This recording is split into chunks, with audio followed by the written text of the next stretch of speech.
Madam, पिछले 3 साल में जो मॉब लिंचिंग के वाक़यात हमारे मुल्क में पेश आए हैं, इससे हमारी आंखें खून के आंसू रोती हैं, रूह तड़पती है, जिस्म कांपता है और दिल लहूलुहान होता है। और मैं आपको वाज़े तौर पर कहना चाह रहा हूं मैडम कि ये वाक़यात नहीं ख़त्म होंगे। इसलिए नहीं ख़त्म होंगे क्योंकि ये सरकार रिलीजन को आइडियोलॉजी के तौर पर प्रमोट कर रही है, जो हमारे कॉन्स्टिट्यूशन के खिलाफ है। जिस दिन ये सरकार रिलीजन को या फेथ को मानेगी, आइडियोलॉजी तौर पर नहीं, ये वाक़यात ख़त्म होंगे। दूसरी बात ये कह रहा हूं कि क्यों ख़त्म नहीं होंगे, जब तक बीजेपी कल्चरल नेशनलिज्म को मानेगी, इस मुल्क में मॉब लिंचिंग होते रहेगी, दलित और मुसलमान मारे जाते रहेंगे। जिस दिन बीजेपी कॉन्स्टिट्यूशनल नेशनलिज्म को अपनाएगी, मॉब लिंचिंग खत्म हो जाएगी।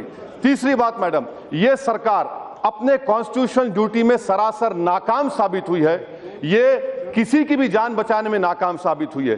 इन्हीं के कर्नाटक में लोग मारे गए, केरल में मारे जा रहे हैं, और फिर पूरे मुल्क में इन्हीं की रियासतों में जहां पर ये इख्तिदार पर है, मुसलमानों और दलितों को टारगेटेड किलिंग हो रही है। चौथी मैडम, जो मैं आपके सामने रखना चाह रहा हूं, अभी अलीगढ़ रेलवे स्टेशन पर एक नजमुल हसन नामी शख्स इंजीनियर है, रेलवे पुलिस ने क्यों पकड़ा उसको? वो शख्स बुर्खा पहनकर ट्रेन में जा रहा था और रेलवे पुलिस ने पूछा क्यों पहना तुमने बुर्खा, तो उसने कहा कि 3 दिन पहले मुझे लोगों ने मारा था, मैंने अपने आप को मॉब लिंचिंग से बचाने के लिए मैंने बुर्खा पहना। ये अखबारात में आया है। ये आप इसकी जिम्मेदार है या नहीं, बता दीजिए आप मैडम। और 2 बात मैडम, जिस पर खत्म कर दूंगा मैडम, मैं आपके सामने अर्ज करना चाह रहा हूं कि क्या सरकार काउ प्रोटेक्शन को, क्या ये हिंदू रिलीजन का एसेंशियल प्रैक्टिस है? जिस तरह सिखों में 5 कक्कर है, मुसलमानों में रोजा, रमजान, दाढ़ी है। अगर ये डिसाइड करें cow protection is an essential part of Hinduism, आप नहीं कर सकते तो सुप्रीम कोर्ट को दीजिए, तय करिए। आप एडवाइस चाहते हैं, मैं सजेशन दे रहा हूं मैडम। और एक आखिरी बात मैं कहना चाह रहा हूं मैडम, हमारे प्रधानमंत्री, हमारे वजीर आजम इजराइल को गए। मुझे बड़ी खुशी हुई कि वजीर आजम ने एक यतीम बच्चे को अपने करीब बुलाया, उस पर रहम किया, उस पर दस्ते शफकत रखा। मैं आपके जरिए से वजीर आजम से पूछना चाहता हूं कि जिस तरह वजीर आजम ने एक मोशे नामी बच्चे को, जिसके वालिदैन को पाकिस्तान के दहशतगर्दों ने जान से मार दिया था, क्या हमारे वजीर आजम अपने घर में इखलाक के बेटे को बुलाएंगे, जुनैद के भाई को बुलाएंगे, अयूब खान के खानदान वालों को बुलाएंगे, कर्नाटक में आपके लोगों को मारने वालों को बुलाएंगे, बुलाकर उनको गले से लगाए वजीर आजम?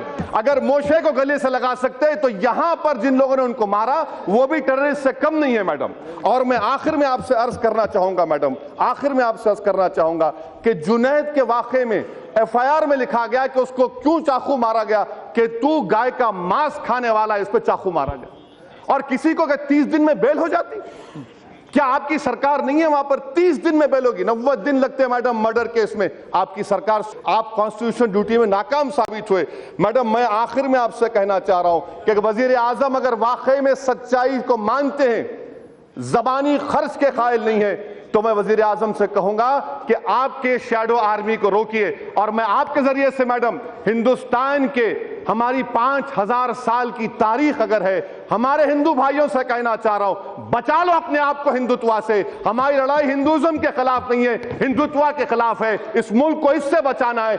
यह हुकूमत हिंदुत्व को प्रमोट कर रही है और टारगेटेड किलिंग कर रही है मुसलमानों और दलितों की। यह नाकाम साबित हुए हैं। मोदी सरकार की हुकूमत जब तक रहेगी, मॉब लिंचिंग चलता रहेगा। शुक्रिया मैडम।